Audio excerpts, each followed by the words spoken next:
In the suffocating darkness before dawn on March 16th, 1616, a sound tore through the marble corridors of Topkapi Palace that would haunt the most powerful man on earth for the rest of his short life. It was not the clash of swords. It was not the thunder of cannons. It was the scream of a 10-year-old girl, a child, his daughter, Sultan Ahmed I, 26 years old and master of 3 continents, stood frozen in his war room as that sound reached him through layers of stone and silence. His hands, the same hands that had signed execution orders for thousands, trembled against the campaign maps spread before him. Outside his window, the Bosphorus reflected the first pale light of morning, indifferent to the violence that had just shattered a little girl's world 3 floors below. The eunuch guards stationed at his door said nothing. They had learned long ago that some horrors were best left unacknowledged. But Ahmed knew. In that moment, listening to his daughter's terror echo through the palace, he had ruled for 13 years. Sultan Ahmed I understood with terrible clarity that he had sacrificed his own child on the altar of empire. And the worst part, the part that would poison his dreams until death claimed him 20 months later, was that he had done it deliberately, knowingly, with full awareness of what that scream would cost. This is not a story about heroes. It is a story about power and the men who wield it and the price that others pay for their decisions. It is a story that was buried for 400 years in encrypted archives, in coded diaries hidden, because those who knew the truth understood that some revelations could topple dynasties. But in 2019, when historians finally decoded the Persian manuscripts locked in Istanbul's Başbakanlık archives, the world learned what Sultan Ahmed had known since that dawn in 1616. That empires are not built on glory. They are built on the bones of the innocent, and sometimes those bones belong to your own children. 6 months earlier, in the autumn of 1615, the Ottoman Empire stood at a crossroads. For 12 years, Sultan Ahmed had waged war against the Safavid Persians, bleeding his treasury and his armies in campaigns across Mesopotamia and the Caucasus. The fighting had been brutal. At the Battle of Dimdim in 1610, Ottoman forces had massacred an entire Kurdish fortress population after a 9-month siege. At Ganja in 1614, the Safavids had returned the favor, putting 15,000 Ottoman soldiers to the sword. By 1615, both empires were exhausted. Their economies strained, their populations restless. Ahmed had taken the throne at 13, a boy thrust into absolute power after his father's death. Now at 25, he was no longer a boy. 13 years of rule had carved lines into his face that made him look a decade older. He had executed his own brother to secure his succession. He had personally led armies into Hungary. He had built the magnificent Blue Mosque that still dominates Istanbul's skyline, a monument to his piety and his power. But all of that meant nothing if he could not hold his empire together. The problem was structural. The Ottoman military elite, the pashas, who commanded the armies and governed the provinces, had grown restless during the long Persian War. They had expected conquest and plunder. Instead, they had gotten stalemate and empty coffers. Ahmed needed to secure their loyalty, and he needed to do it quickly before the whispers of rebellion in Anatolia turned into open revolt, which is how on a cold October morning in 1615, the proposal came. Kara Mustafa Pasha was 37 years old, a career soldier who had risen through the Janissary ranks by being more ruthless and more brilliant than everyone around him. He had a scar that ran from his left eye to his jaw, a gift from a Persian scimitar at the Battle of Isfahan. He wore it like a badge of honor. Men feared him. Generals respected him. And in October of 1615, he walked into the Imperial Council chamber and made Sultan Ahmed an offer that would destroy them both. The offer was simple. Kara Mustafa would take 15,000 troops into Anatolia and crush the Salali rebellions that had been festering in the countryside for years. He would secure the empire's heartland. He would demonstrate Ottoman strength at a moment when strength was desperately needed. In exchange, he wanted 2 things. First appointment as the next Grand Vizier, when the current occupant, the aging Nasu Pasha, finally died or retired. Second, marriage to an imperial princess. Not just any princess. He wanted Fatma Sultan, Ahmed's eldest daughter, his favorite child, the little girl who used to climb into his lap during war councils and ask why the stars moved across the sky. Ahmed sat on his throne surrounded by his advisors and felt the trap closing around him. He could say no. He was the Sultan. His word was law. But if he said no, Kara Mustafa might refuse the Anatolian campaign. The rebellions would continue. The military elite would see weakness. And weakness in an empire held together by the perception of absolute power could be fatal. His wife Kosum, watching from behind the screen gallery where the imperial women observed council meetings, knew what was coming. She had been born a Greek Christian, captured by Ottoman raiders as a teenager, and sold into the palace harem. Through intelligence and ruthlessness, she had become Haseki Sultan, the emperor's favored consort. She had borne Ahmed multiple children. She understood power better than most of the men in that council chamber.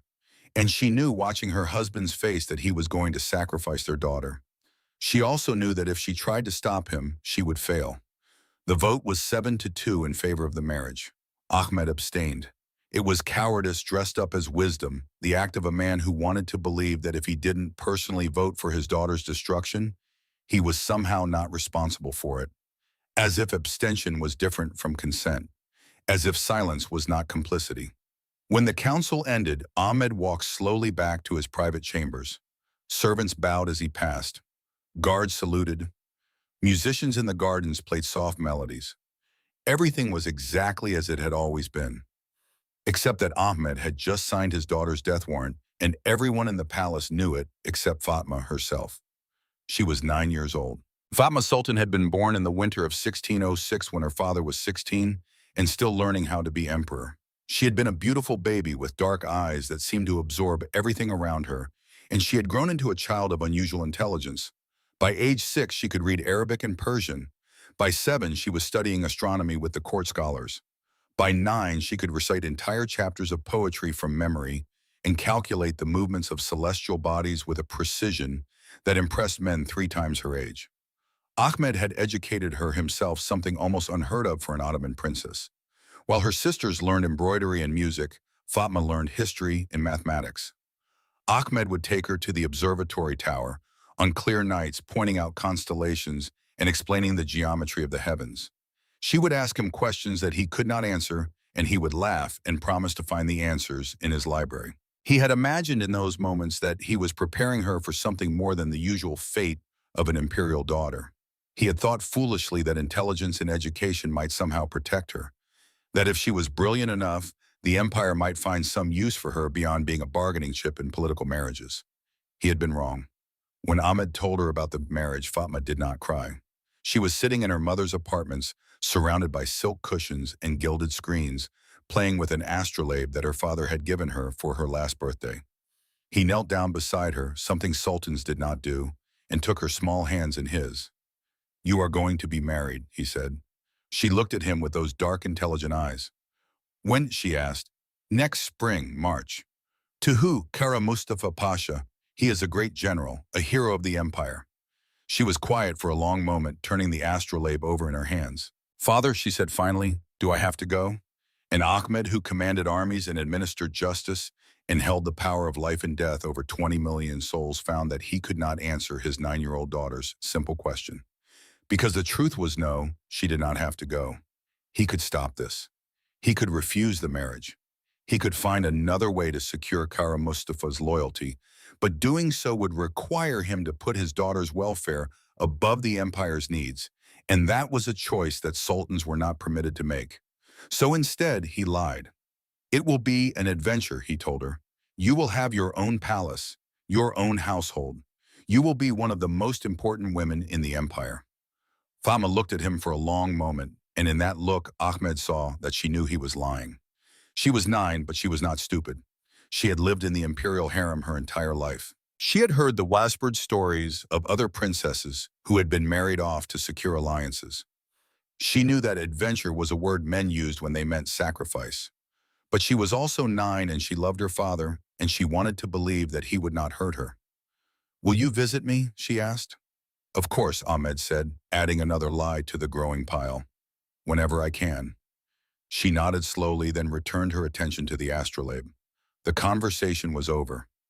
Ahmed stood, his knees creaking like an old man's, though he was only 25, and walked out of the room. Behind him, Fatma continued to turn the astrolabe in her hands, watching the brass rings rotate around the central axis, calculating trajectories she would never be free to follow. Kosum found him an hour later in the library, staring at maps he was not really seeing. "You could stop this?" she said quietly. "I cannot," he replied. "You are the Sultan."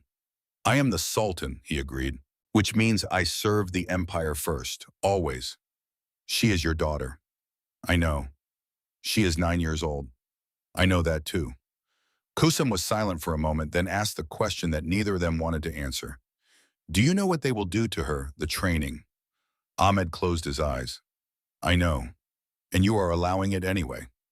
It was not a question. It was an accusation.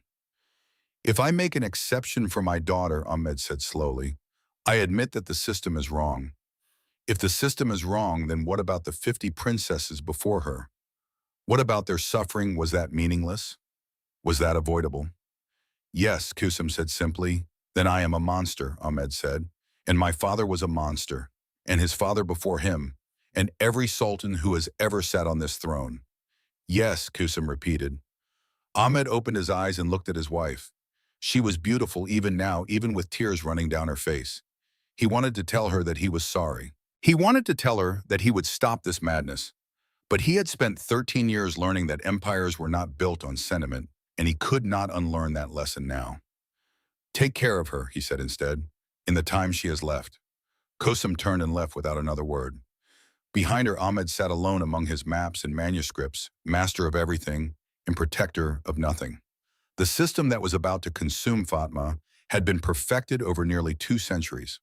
It was called Terbiye al-Mubarak, the sacred education, and it had been designed by the court of Mehmed II, the conqueror of Constantinople in the 1450s. Its purpose was simple and brutal. Ottoman princesses born into the highest rank in the empire represented a potential threat. If they were allowed to maintain their pride, their independence, their sense of self, they might form rival power bases. They might influence their husbands to challenge the sultan. They might produce sons who could claim the throne. So the system was designed to break them first. It was not random cruelty. It was engineered cruelty, calibrated over generations to produce a very specific result: absolute obedience, complete psychological submission, the transformation of intelligent, spirited girls into docile, silent women who understood that their only value lay in producing heirs and staying out of politics. The woman who would oversee Fatma's training was named Gulnar Hatun. She was 60 years old and had served in the imperial harem for 4 decades. She had personally supervised the preparation of 17 princesses for marriage. She was not a sadist. She did not enjoy what she did, but she believed in the system with the fervor of a true believer, because the alternative was to admit that she had spent her entire adult life torturing children for no purpose. On the 1st of December, 1615, Gulnar Hatun came to collect Fatma from her mother's apartments. The training would last 12 weeks, 3 months of careful, systematic, psychological destruction. Kosum held her daughter for a long time before letting her go. Fatma did not cry. She had decided somewhere in the week since learning of her fate that she would not give them the satisfaction of seeing her break. She was 9 years old, and she believed with the stubborn optimism of childhood that if she was good enough, obedient enough, smart enough, maybe they would let her come home. She was wrong about that too. The Gelinlik Odası, the bridal chamber, was located in the deepest part of the harem, far from the gardens and courtyards where the younger children played. It was a suite of rooms paneled in dark wood and hung with heavy tapestries that muffled sound. The windows were high and narrow, letting in light but not views. It was designed to be isolated, disconnected from the normal flow of palace life, a world unto itself. Fatma was brought to the first room and told to stand in the center. Around her, 12 matrons arranged themselves in a semicircle. Gulnar Hatun stood directly in front of her. "You are here," Gulnar said in a voice that was neither kind nor cruel, simply matter of fact, "to learn how to be a wife. Your life until now has been that of a princess. That life is over. When you leave this room in 3 months, you will be a wife. You will belong to your husband. Your thoughts will be his thoughts. Your desires will be his desires. Your body will be on his property." "Do you understand?" Fatma, who had been taught to always answer questions directly, nodded. "Say it," Gulnar commanded. "I understand," Fatma whispered. Louder. "I understand." "Good. We will begin with posture." For the next 6 hours, Fatma learned how to bow. Not the simple bow of respect that she had been taught as a child, but 18 different forms of submission, each designed for a specific situation. There was the greeting bow, a 45-degree angle with eyes cast down and hands crossed over her chest. There was the serving bow, a deeper angle held for 30 seconds, while imagining herself as nothing more than a vessel for her husband's will. There was the bedchamber bow, 90 degrees with hands touching the floor, held until given permission to rise. By the end of the first day, every muscle in Fatma's back and legs was screaming. Her head ached from being held at unnatural angles for hours at a time. But she did not complain. She had decided to be good. The second day began with walking. Fatma was taught to move through a room with her head tilted exactly 30 degrees downward, her steps no longer than 40 centimeters, her hands never rising above heart level. She was taught to sit with her knees pressed together so tightly that a piece of paper could not be slipped between them. She was taught to sleep on her right side facing the direction of Makkah, with her hands folded at her chest like a corpse. Every movement was analyzed. Every gesture was corrected. The matrons circled her like hawks, pointing out deviations, demanding perfection. And through it all, Fatma tried to be good. She tried to learn. She tried to please them. On the third day, they began to limit her vocabulary. Fatma, who spoke 4 languages and could recite poetry for hours, was informed that wives were permitted only 43 words. 43 specific words divided into 4 categories. 12 words of gratitude, 8 words of acceptance, 10 words of request, 13 words of apology. I was forbidden. Want was forbidden. No was forbidden. Why was forbidden. Instead, she learned to say, as you wish, and forgive this servant, and I exist to obey. The first time Fatma forgot and used a forbidden word, Gulnar Hatun Bosh had her mouth washed with bitter aloe water. The taste was so vile that Fatma vomited. She was not given water to rinse her mouth. She was told that the taste would help her remember. The second time, the punishment was worse. Fatma was given a solution of cayenne pepper to drink. It burned her throat so badly that she could not speak for 2 days. The matrons marked this in their records as a success. Silence, after all, was better than forbidden words. By the end of the first week, Fatma had stopped trying to speak unless directly questioned. It was safer that way, less painful. But the worst part, the part that she would remember in nightmares for the rest of her short life, came in the second week when they introduced the compliance journal. The compliance journal was a leather-bound book in which the matrons recorded every aspect of Fatma's behavior. Every word, every gesture, every facial expression. The entries were color-coded, green for perfect obedience, yellow for hesitation, red for defiance. Fatma's journal in the first week was mostly red. She had questioned too much, hesitated too often, failed to lower her eyes quickly enough. Let her face show emotion when she should have maintained perfect blankness. Each evening, Gulnar would read the day's entries aloud to Fatma, then explain what punishments these failures had earned. Sometimes it was fasting, sometimes it was hours of kneeling on rough stone. Sometimes it was forced to stand in stress positions until her legs gave out. But the psychological punishment was worse than the physical, because Fatma began to internalize the journal's judgments. She began to see herself as the matron saw her, defiant, disobedient, flawed, a problem to be corrected. By the third week, the journal was showing more yellow than red. By the fourth week, there were even a few green entries. The system was working. The third week of training introduced what Gulnar Hatun called spiritual education. Fatma was given 3 heavy books written in Arabic and Persian and told to memorize passages from each. The books had titles like Advice for Kings and The Ethics of the Virtuous, but their content was identical. Page after page of instructions on wifely obedience, submission, and self-sacrifice. Fatma, who had loved reading, who had spent hours in her father's library exploring philosophy and poetry and science, now spent 10 hours each day reciting verses that made her want to scream. A woman's paradise lies in her husband's satisfaction. Obedience is the highest form of love. The virtuous wife seeks no will beyond her husband's command. She had to recite these passages aloud in front of all 12 matrons until she could do so without a single hesitation or error. If she stumbled over a word, she had to start the entire passage again. Feed them. Prepare them for their nights with the Sultan. This was deliberate psychological torture. These women were not royalty. Many had been slaves before entering the harem. And yet Fatma, a sultan's daughter, was forced to kneel before them and wash their feet. The first time she was ordered to do this, Fatma refused. It was the first and last time she would refuse anything during her training. Gulnar Hatun did not raise her voice. She simply nodded to two matrons, who seized Fatma's arms and held her in place. Then Gulnar herself demonstrated the proper foot washing technique, slowly and carefully explaining each step as if teaching a child how to tie her shoes. "You will do this," Gulnar said calmly, "or you will be held in the reflection chamber for 3 days without food or water. You will do this, or every comfort you have known will be taken away. You will do this because you are learning that even a sultan's daughter can be humbled. Even a princess can serve. Even you, with all your learning and pride, are nothing special." Fatma did it. She knelt, she washed feet, she combed hair, and every time she did, a little more of her pride died.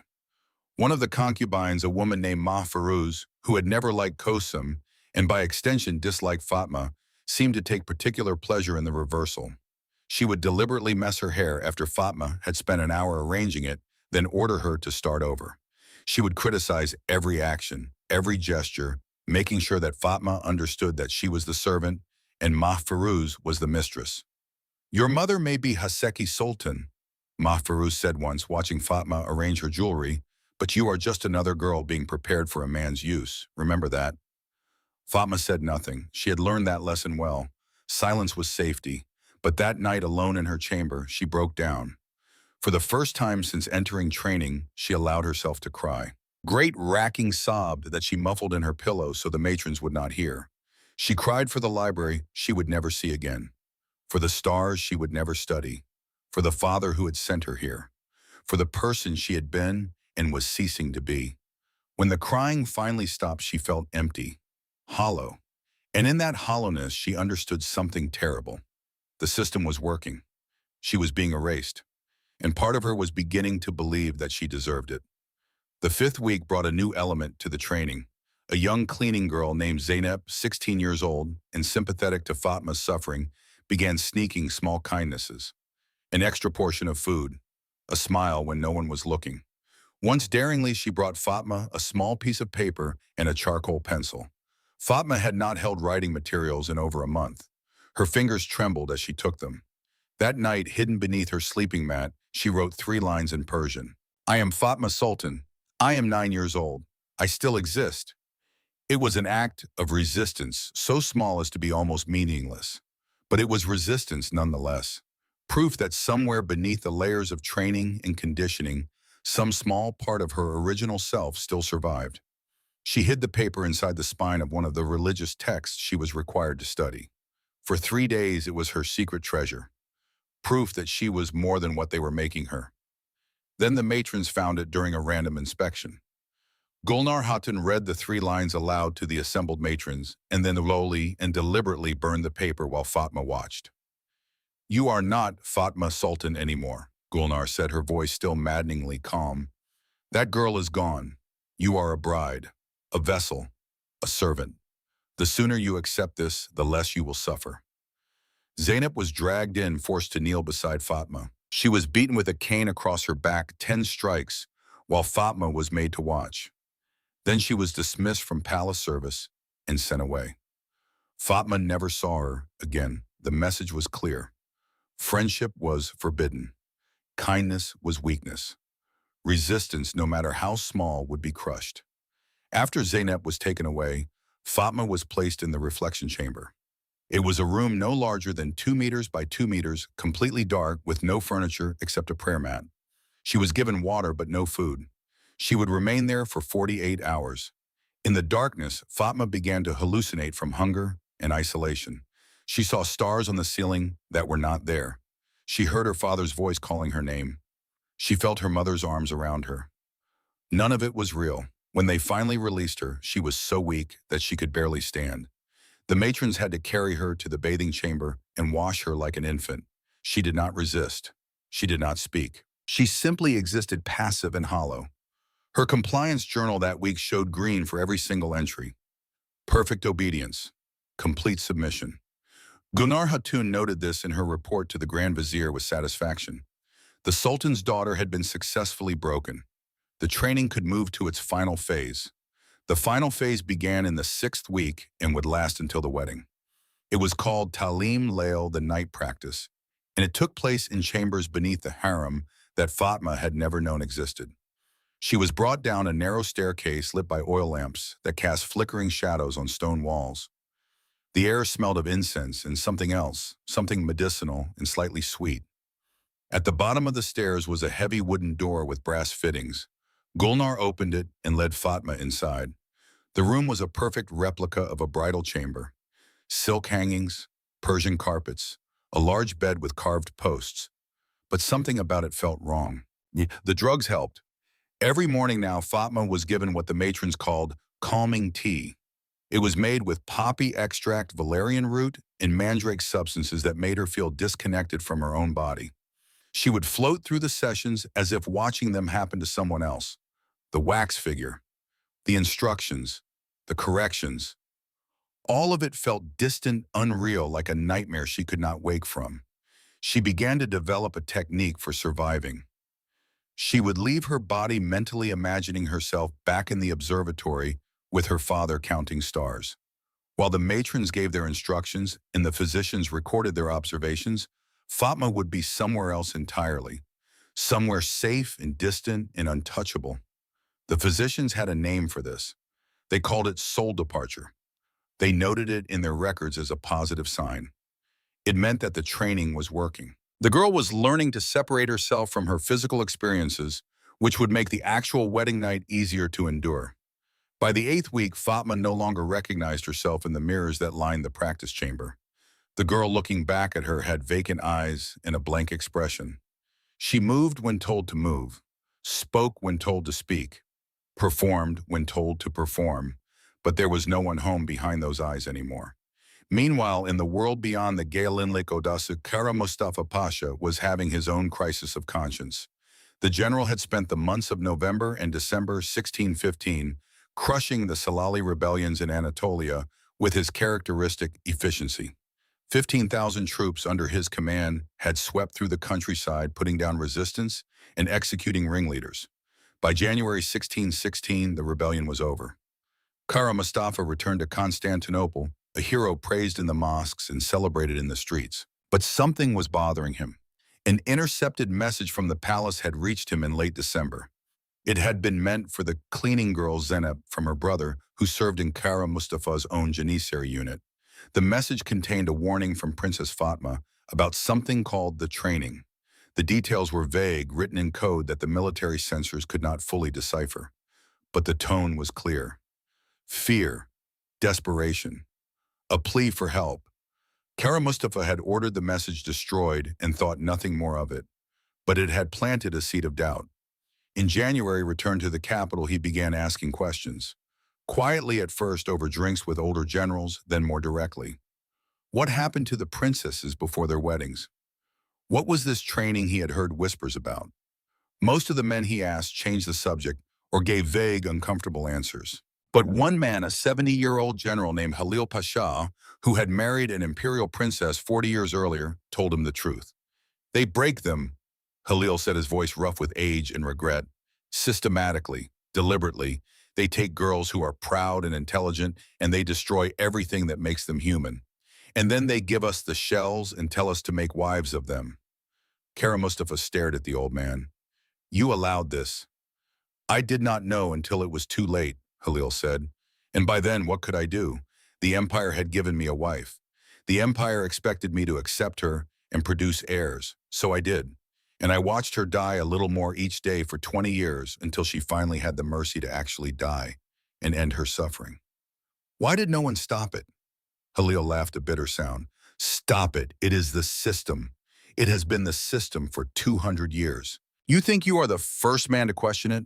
You think you are the first husband to realize what was done to his bride? But what are you going to do, Mustafa? Refuse the marriage, speak out against the Sultan. You are a soldier. You follow orders. And this is the order you have been given. Kara Mustafa left that conversation deeply shaken. He was a warrior. He had killed men in battle. He had ordered executions. He had put cities to the sword. But those had been acts of war against enemies who could fight back. This was different. This was violence against a child who had no defense, no escape, no hope of rescue. He told himself that he would be different, that when the wedding came, he would treat Fatma with gentleness and respect, that he could somehow undo the damage that had been done to her, that his kindness could heal what the matrons had broken. He was wrong about that too. In February, Fatma entered the final month of training. She was moved to a small pavilion called the Galen Koshku, the bride's house, and placed in complete isolation. No one was allowed to visit her except the matrons and physicians. No sounds from the outside world reached her. She existed in a bubble of silence, broken only by the instructions of her trainers and the scratching of pens in the compliance journal. Her days followed an unvarying routine. 4 hours of prayer reciting the special supplications that had been written for her. 3 hours of physical preparation, baths and scented oils applications of henna and cosmetics. 2 hours of review practicing her bows and her limited vocabulary. 1 hour of eating always under supervision, a special diet designed to make her skin glow and her body ready for marriage. And every day, the mirrors. The bride's house was lined with Venetian mirrors, dozens of them positioned, so that everywhere Fatma looked, she saw herself. This was called muraqaba, originally a Sufi meditation practice, now twisted into a tool of control. She was forced to watch herself practice submission, to see herself being transformed into a bride, to witness her own erasure. By the end of February, Fatma could no longer remember what it felt like to be the girl who had loved astronomy. That girl was gone, replaced by this strange, hollow creature who existed only to please others. The final week before the wedding brought the most intensive preparations yet. Fatma was bathed 3 times a day in water mixed with sedative oils. Her diet was adjusted again, pomegranates and honey and almonds, foods that the physicians said would make her more fertile and compliant.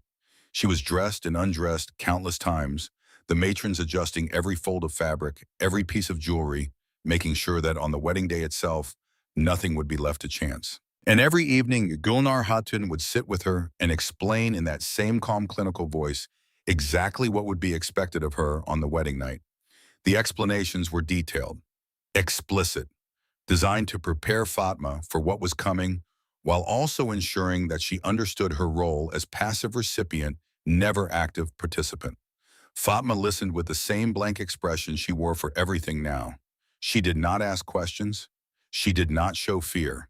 She simply absorbed the information like a sponge absorbs water mechanically and without resistance. On the final day before the wedding, Gulnar administered the final test. Fatma had to perform all 18 forms of submission perfectly while reciting the permitted words while maintaining perfect composure and blank expression. She had to prove that the training had taken, that the transformation was complete. She passed. Gulnar Hatun made a final notation in the compliance journal. Green, perfect obedience. The Sultan's daughter was ready to become Kara Mustafa Pasha's wife. That night alone, for the last time in the bride's house, Fatma stood at the window and looked up at the stars. She could name them all once: Sirius, Betelgeuse, Rigel. Her father had taught her their names and their stories, but now looking at them, she felt nothing. They were just points of light in a dark sky, beautiful and distant and utterly irrelevant to her existence. She wondered briefly if her father was looking at the same stars, if he was thinking of her, if he regretted his choice. Then she pushed the thought away. It did not matter what her father thought. It did not matter what she thought. Tomorrow she would be married. Tomorrow her real life would end and her existence as a possession would begin. And there was nothing, absolutely nothing, that anyone could do to stop it. March 15, 1616 dawned clear and cold over Constantinople. The city had been preparing for this wedding for weeks. It was not just a marriage. It was a demonstration of Ottoman power and wealth, a spectacle designed to remind everyone from the lowest peasant to the foreign ambassadors that the empire was strong and its sultan was in control. 3,000 guests filled the palace grounds. Musicians from Persia and Andalusia played complex melodies on ouds and nays. Dancers whirled in silk costumes that caught the morning light. Tables groaned under the weight of food, whole roasted lambs and mountains of rice and delicacies imported from every corner of the empire. The scent of incense and roses filled the air. In the Blue Mosque, Sultan Ahmed's magnificent creation that had been completed just 3 years earlier, imams led prayers for the bride and groom. Janissaries put on martial displays demonstrating their skill with swords and spears. Poets recited verses praising Kara Mustafa's military prowess and Fatma's beauty. It was a celebration that would be talked about for years, but in a small chamber, deep in the harem, the bride herself sat motionless while servants painted her face white with lead powder and antimony, a traditional makeup that made her look like a porcelain doll. She did not speak. She barely seemed to breathe. Her eyes stared at nothing while the servants worked transforming her into an object of beauty that bore no resemblance to the little girl who had once calculated the orbit of Saturn. In another chamber, Sultan Ahmed prepared himself for the ceremony. He wore robes of state, heavy with gold embroidery and seed pearls. His turban was wrapped with a jeweled agate that had belonged to Suleiman the Magnificent. He looked every inch the emperor master of 3 continents and commander of the faithful, but his hands shook as he fastened his belt. Kusum came to him an hour before the ceremony. She wore black, which was unusual for a wedding. When Ahmed asked about it, she simply said, "I am in mourning." "For what?" "For our daughter, the one who died 3 months ago, even though her heart still beats." Ahmed said nothing. What could he say? She was right. "You could still stop this," Kusum said quietly. "Even now, you could call it off. You could send Kara Mustafa to another campaign. You could find another way." "There is no other way," Ahmed said, and perhaps he even believed it. "The alliance is sealed. The council has approved. The guests are here. To cancel now would show weakness. So you choose the appearance of strength over your daughter's life." "I choose the empire," Ahmed said, "as I must, as every sultan before me has chosen." "Then I hope," Kusum said softly, "that the empire is worth the price you have paid for it." She left without another word. The ceremony itself was a blur of ritual and spectacle. Fatma was led through the palace gardens on a litter surrounded by singing women and flower petals. She wore a wedding dress that weighed nearly 20 pounds, white silk embroidered with gold thread and hung with pearls from the Persian Gulf. On her head was a crown so heavy that her neck ached within minutes. On her wrists and ankles were bracelets that looked like jewelry but functioned like shackles, subtly restricting her movement. She could barely walk in the thick-soled shoes they had given her. Each step was a carefully balanced shuffle. She could not have run even if she had wanted to. The dress itself was designed to constrain with hidden cords and internal structure that made it impossible to move freely. She was a living doll, beautiful and helpless and utterly trapped. Kara Mustafa stood at the end of the garden path, surrounded by his officers and attendants. He wore military dress, his chest covered in medals from campaigns across the empire. The scar on his face looked particularly vivid in the afternoon sun. He watched his bride approach and felt something cold settle in his stomach. She looked like a child, because she was a child, 10 years old, drowning in silk and gold, her face painted so heavily that he could not see her real features. Her eyes were the only thing visible, dark and huge and completely empty. In that moment, seeing what was being delivered to him like a package, Kara Mustafa understood that he had made a terrible mistake. But it was too late to back out now. The ceremony was underway. The imam was reciting the prayers. The guests were watching. All he could do was play his part and hope that somehow, some way he could make this right later. The religious ceremony was mercifully brief. Vows were exchanged, though Fatma's responses were barely audible whispers. Gifts were presented, prayers were offered, and then it was done. Fatma Sultan, age 10, was legally married to Kara Mustafa Pasha, age 37. The celebration continued for hours. Musicians played, dancers performed. Guests ate and drank and congratulated the groom on his good fortune.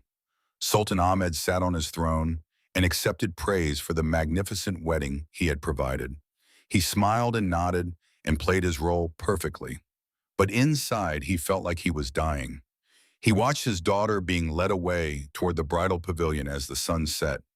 She moved like a ghost, silent and unresisting. He wanted to run after her. He wanted to grab her and hold her and tell her he was sorry. He wanted to undo the last 3 months, the last year, the last decade of decisions that had led to this moment. Instead, he sat on his throne and did nothing. The bridal pavilion was a 3-story octagonal structure in the palace gardens. It had been built specifically for royal weddings, designed with the same careful attention to psychological control as everything else in the system. The first floor was devoted to purification. Fatma was brought here as soon as the public celebration ended, while Kara Mustafa remained at the banquet for another hour as tradition demanded. 6 matrons supervised her final bath, which lasted 3 hours. The water was perfumed with damask rose and jasmine and sandalwood. Oils were applied to every inch of her skin, oils that contained the same sedative substances she had been consuming for weeks. The effect the physicians who had designed this protocol noted in their records was a state they called euphoric submission. The body became relaxed, pliant, disconnected from conscious control. The mind remained aware but at a distance, observing rather than experiencing. It was the final layer of protection, ensuring that when the wedding night came, the bride would not resist. Fatma floated through the bath in a haze. She was aware of hands touching her, washing her, anointing her, but it all felt like it was happening to someone else. She could hear the matrons talking, their voices low and clinical, but the words did not seem to mean anything. The second floor was devoted to final preparation. Here Fatma was dressed in a nightgown of such thin silk that it was almost transparent. The bridal crown was removed, replaced with a simple circlet. Her hair was brushed until it shone, then left loose down her back. More oils were applied, more prayers were recited. Gulnar Hatun stood before her and delivered final instructions. The same instructions she had been given dozens of times before. How to stand, how to greet her husband, which of the 43 permitted words to use, how to position her body, how to endure. Fatma listened with that same blank expression. She understood the words. She would obey the instructions. She had no choice. Remember, Gulnar said quietly, that this is your duty. This is what you were born for. Your only value is in pleasing your husband and producing his heirs. Everything else about you, all of your learning and your pride and your dreams, none of that matters. You are a vessel, a servant, property. The sooner you accept this, the easier your life will be. Fatma nodded. She had accepted it weeks ago. She had no strength left to fight. Then she was led to the stairs that climbed to the 3rd floor. The Zifaf Katu, the consummation chamber. The room was exactly like the practice chamber in the underground training area. The same silk hangings, the same Persian carpets, the same large bed with carved posts. But this time it was real. This time there would be no wax figure. This time there would be a man. The matrons positioned Fatma in the center of the room and then withdrew. The door closed behind them. She was alone. For perhaps 5 minutes she stood there swaying slightly, barely able to remain upright after 3 hours of drugged bathing. Her mind was very far away, observing all of this from a great distance. She noticed that the tapestries on the walls depicted military conquests, cities burning, armies defeated, prisoners being led away in chains. It was deliberate symbolism. Conquest in war and conquest in marriage, forever linked in Ottoman ideology. Then the second door opened and Kara Mustafa entered. He had been prepared for this moment by the same veteran generals who had advised him to seek this marriage in the first place. They had given him instructions on how to establish dominance immediately, how to show strength, how to make clear that he was master and she was subject. They had told him stories of other princesses who had tried to use their royal status to dominate their husbands, and how those marriages had ended in disaster. But they had not prepared him for this. The girl standing in the center of the room was not a proud princess who needed to be put in her place. She was a child barely able to stand, with eyes that looked through him rather than at him. She was so small that the thin nightgown hung on her like a tent. She did not look defiant or challenging, or anything that would require his martial skills to overcome. She looked broken. Kara Mustafa, who had faced Persian cavalry charges without flinching, who had led assaults on fortified cities, who had executed rebels without hesitation, found himself completely unprepared for this moment. All of his training, all of his preparation, all of his confidence evaporated. He tried to speak gently. Fatma Sultan, you do not need to be afraid. She did not respond. She simply stood there, swaying. He moved closer. I will not hurt you. I know this is frightening, but I promise I will be gentle. Still no response. Her eyes were fixed on something he could not see, somewhere far away from this room in this moment. He reached out to touch her shoulder, and she flinched violently, her whole body jerking backward. But she did not cry out. She did not speak. She simply stood there, trembling, waiting for him to do whatever he was going to do. And in that flinch, Kara Mustafa finally understood. This was not a marriage. This was not a union of two people. This was a ritual sacrifice, and he was the knife. But the empire expected consummation. The physicians were waiting outside to verify it. His promotion to Grand Vizier depended on completing this marriage properly. And he had spent his entire life following orders, doing his duty, serving the empire. So he did what the empire required of him. What happened in that room over the next several hours was recorded in encrypted Persian documents that would not be decoded for 400 years. The physicians who examined Fatma afterward used clinical language to describe internal injuries, repeated episodes of fainting, and what they called ruhun ayrılması, the departure of the soul.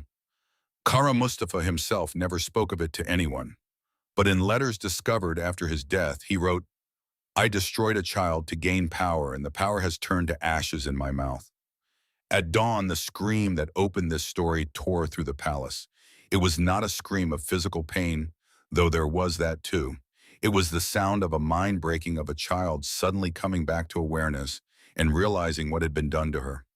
Sultan Ahmed, 3 floors away in his war room, heard it and felt something inside him shatter. The official announcement went out at midday. The marriage had been successfully consummated. Princess Fatma Sultan was now the honored wife of Kara Mustafa Pasha. May Allah bless their union with many sons. But in the private communications between the palace physicians and the Grand Vizier, a different message was transmitted. The princess had suffered what they termed absolute shock. Her psychological state was severely compromised. Recovery was possible but not certain. Recommend immediate intervention. The interventions consisted of more drugs, more sedatives, more attempts to force the broken girl to eat and sleep and behave normally. None of it worked. Fatma Sultan lived for 29 more years after her wedding night, but in any meaningful sense, she died in that chamber on March 16, 1616. What remained was a ghost that wore her name and her face but contained none of her spirit. In the days and weeks immediately following the wedding, her condition deteriorated rapidly. She developed what the physicians called selective mutism, speaking only in whispers and only when directly commanded. She refused food until she was forcibly fed. She had panic attacks whenever any man, even trusted eunuchs, came near her. She would cry for hours without apparent cause and then fall into periods of frightening blankness where she seemed barely aware of her surroundings. The court physicians tried everything they knew: herbal remedies, Sufi spiritual exercises, music therapy, prayer. Nothing restored her. The brilliant, curious child who had loved astronomy and poetry and learning was simply gone, replaced by this hollow shell that existed but did not live. Kosem Sultan visited her daughter every day for the first month, sitting beside her bed and talking to her even though Fatma rarely responded. She would tell her stories from when Fatma was small. She would describe the gardens and the palace gossip. She would beg her daughter to speak, to eat, to show some sign of the person she had been. But Fatma would only stare at the ceiling, silent and distant. After a month, even Kosem's visits became less frequent. It was too painful to sit with the ruin of her daughter and know that she had been powerless to prevent it. Sultan Ahmed never visited Fatma after the wedding. He could not bear to see what his choices had created. Instead, he received regular reports from the physicians. Each one was worse than the last. The princess was not improving. The princess had attempted self-harm. The princess had stopped speaking entirely. The princess existed in a state of permanent dissociation from which she might never return. Ahmed threw himself into state business, working 18 hours a day, as if he could outrun his guilt through sheer busyness. He commissioned more buildings. He planned more military campaigns. He micromanaged every detail of imperial administration. And every night alone in his chambers, he imagined he could hear his daughter screaming. Kara Mustafa Pasha did not fare much better. He had gotten what he wanted. In 1621, when Grand Vizier Nasu Pasha finally died, Mustafa was appointed to the position. He was 43 years old and stood at the pinnacle of Ottoman power, second only to the Sultan himself. But he could not sleep. He had moved Fatma to a separate residence immediately after the wedding, unable to bear living in the same palace with her. He visited her occasionally out of duty when protocol required him to produce heirs. Those visits were nightmares. Fatma would lie still and unresisting, her eyes fixed on some distant point, while he performed the minimum necessary to attempt conception. It felt less like intimacy than like desecrating a corpse. She bore him two children, a son in 1625 and a daughter in 1627. Both times the pregnancies were traumatic. Both times she showed no maternal instinct toward the infants.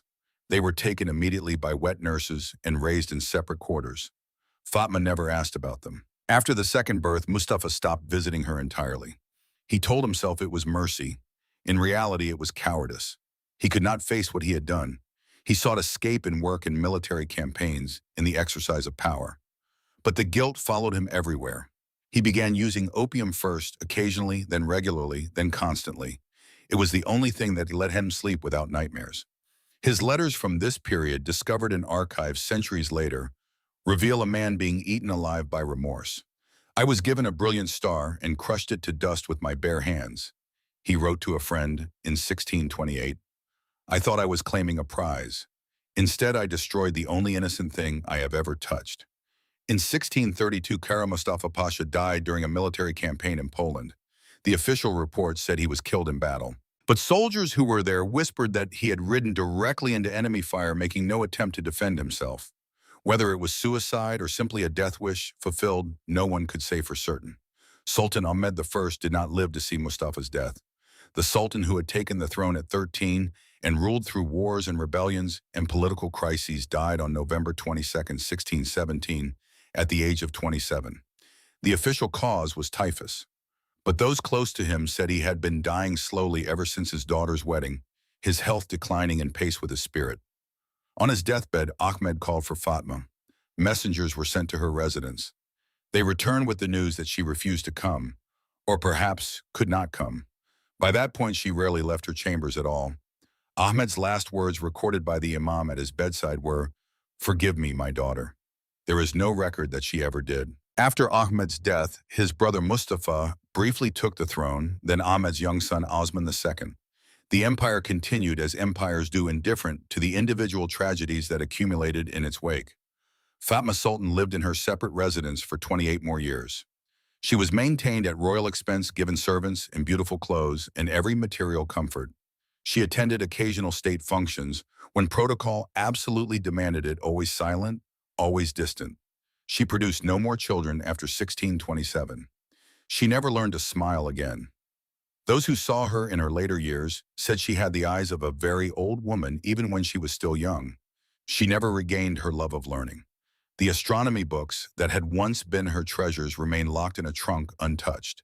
The astrolabe her father had given her had been thrown into the Bosphorus shortly after the wedding. She never asked for a replacement. She died on March 15, 1645, exactly 29 years after her wedding day. She was 39 years old. The official cause of death was recorded as brain fever. But the coincidence of the date led many to suspect suicide, though no evidence was ever found. She was buried in a simple grave in Eyüp Sultan Cemetery.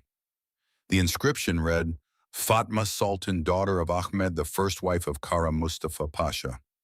It did not mention her intelligence. It did not mention her love of stars. It did not mention the girl she had been before the empire consumed her. And for nearly 400 years, that was where her story ended. But Fatma Sultan was not unique. She was not even unusual. She was simply one of more than 100 Ottoman princesses who were fed into the same machinery between 1520 and 1700. When the Başbakanlık archives in Istanbul finally opened certain classified sections to researchers in the early 2000s, historians began to piece together the full scope of what had been done. Encrypted documents were decoded, personal diaries written in mixed languages were translated, medical records were analyzed, and slowly the pattern emerged. Between 1520 and 1700, 127 princesses were married according to the Terbiye al-Mubarak protocol. 73% showed documented signs of severe psychological trauma. 34% died before age 40, an unusually high mortality rate for women of royal status who had access to the best medical care of their era. 12 confirmed suicides. Dozens more whose deaths were suspiciously timed or suspiciously vague. And hundreds of years of silence because those who knew the truth understood that some revelations could shake the foundations of empires. But there were also stories of resistance. Gavurhan Sultan, married in 1648, at age 16, spent 38 years in complete madness. But in her lucid moments, she wrote poetry in code that documented the training. Her writings, discovered hidden in the binding of a Quran, provided some of the most detailed accounts of what happened in the Gelinlik Odası. Hanzade Sultan, married in 1630 at age 14, developed psychosomatic blindness. She simply refused to see her mind shutting down that sense rather than continue witnessing her own existence. She lived 20 more years in self-imposed darkness. Aisha Sultan, Fatma's younger sister, was forced into marriage at age 16 in 1627. She lasted 6 months before drinking poison. Her suicide note, one of the few to survive, consisted of 4 words in Persian. "Sister, you were right, but there were also the ones who got away." Safia Sultan, married in 1680, at age 15, managed to fake her own death 3 years later. She bribed a physician to declare her dead of plague, then fled Constantinople disguised as a widow. She made it to Greece, where she lived as a merchant for another 40 years. Her story only came to light when researchers found her will in a Venetian archive written in old age, explaining what she had escaped and why. Mihrima Sultan, married in 1701, became the only princess in the entire era to successfully divorce her husband. She petitioned Sultan Mustafa II, directly documenting the training she had endured and arguing that a marriage contracted under such conditions was invalid under Islamic law.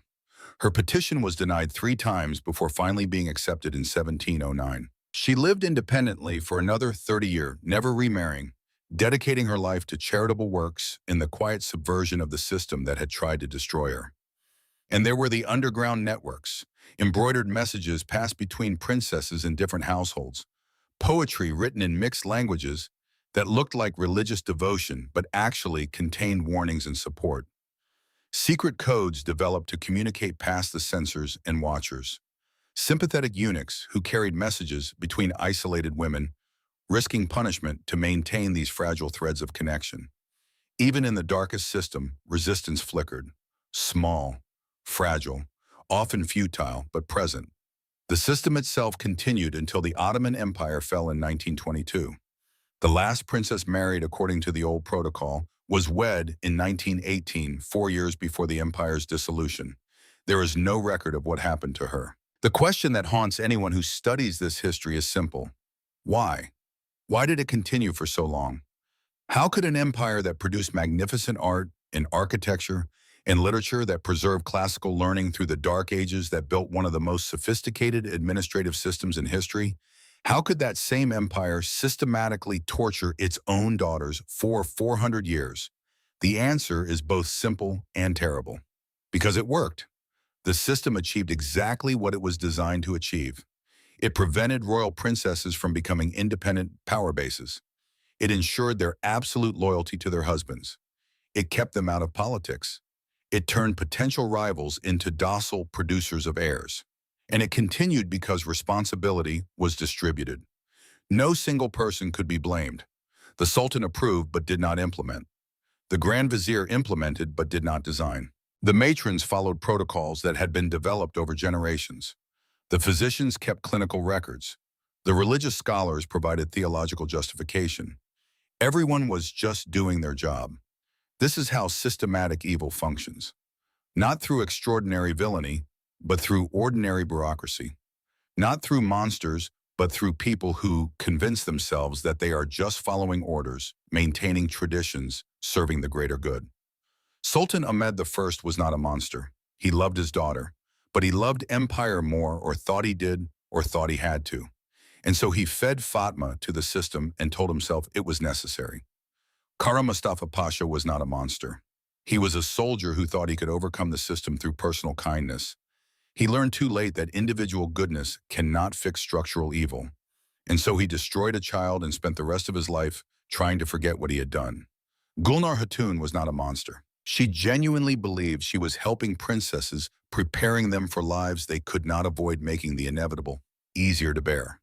The fact that she was wrong, that she was an instrument of torture, did not change her sincere conviction that she was serving a higher purpose. And the system ground on, fed by the very reasonable people who staffed it, until the empire itself collapsed and took the machinery of control down with it. In 1924, the Topkapi Palace became a museum.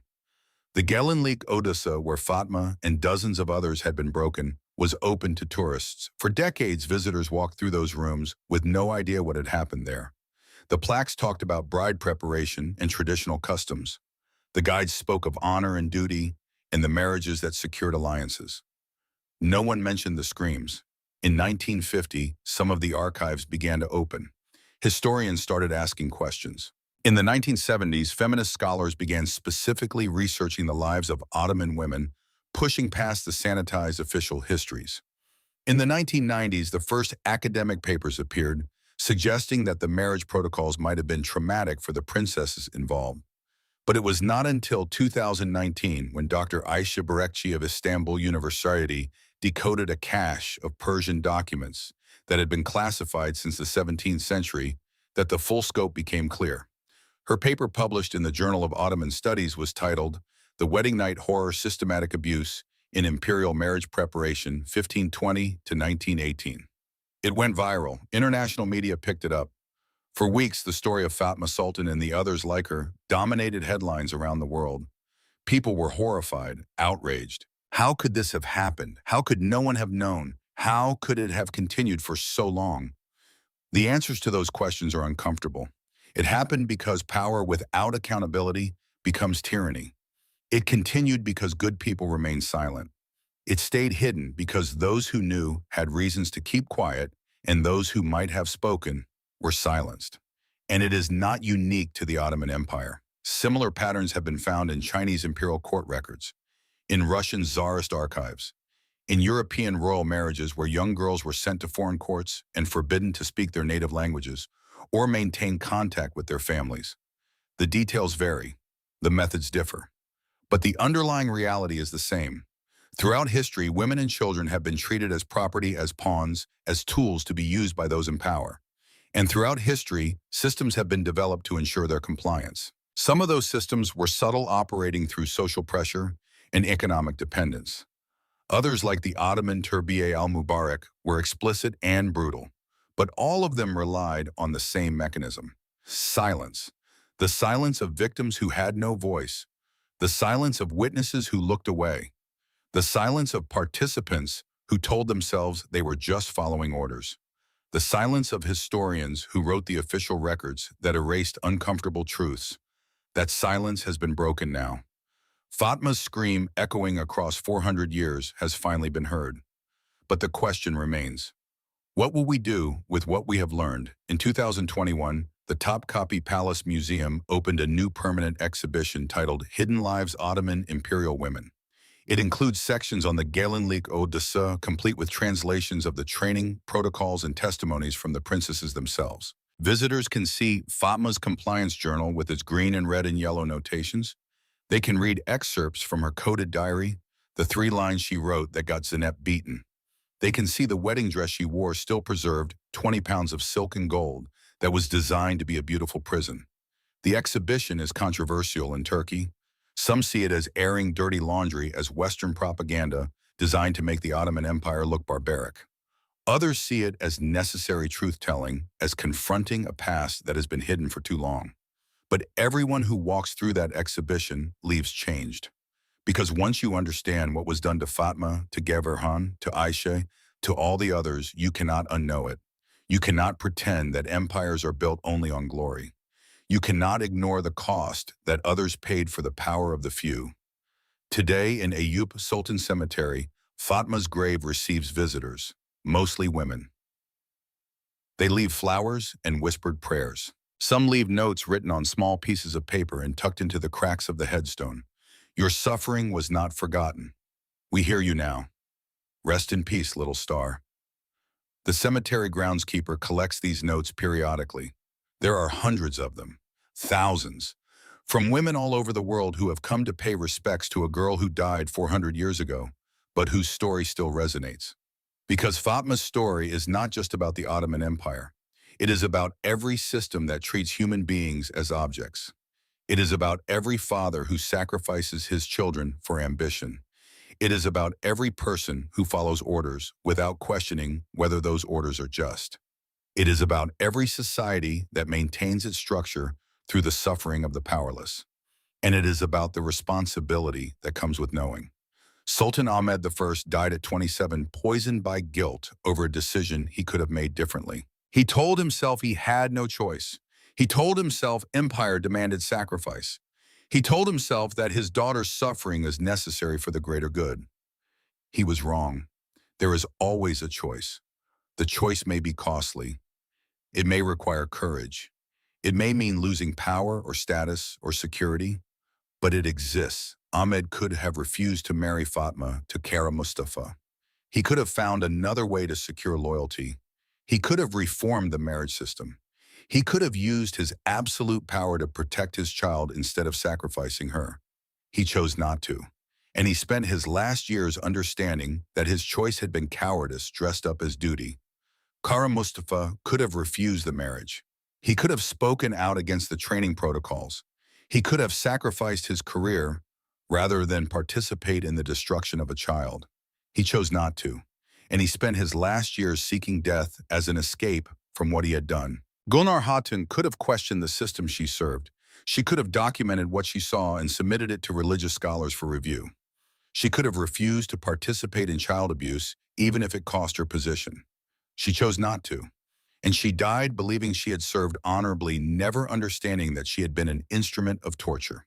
All of them had choices. All of them chose empire over humanity. All of them paid prices for those choices, though none of those prices came close to matching what Fatma paid.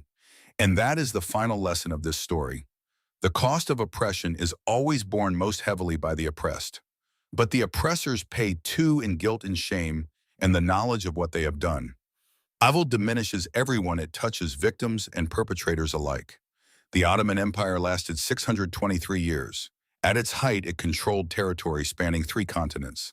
Its architectural achievements still inspire awe. Its administrative systems influence governments across Europe and Asia. Its cultural contributions to art, literature, music, and science were substantial. But it was built on bones, on the backs of slaves and the suffering of conquered peoples, and the systematic destruction of its own daughters.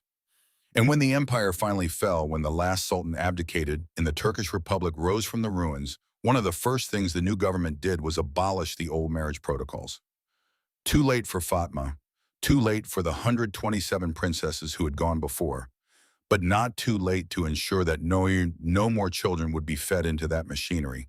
In the Topkapi Palace Museum, in a glass case in the new exhibition, sits Fatma's astronomy notebook, the one she had hidden her coded diary in. The one that was locked in a trunk for 29 years and then discovered after her death. Visitors can see it but cannot touch it. The pages are fragile with age, the ink faded but still legible. On the first page, in a child's careful handwriting, is a dedication. To my father who taught me to love the stars. May we watch them together always. Below that, in different ink added years later in a shaking hand, is a second line. The stars are still there. We are not. That is all that remains of Fatma Sultan. A grave with a simple marker, a notebook with a broken promise, a scream that echoed through 400 years of silence before finally being heard. But her story and the stories of all the others like her matter.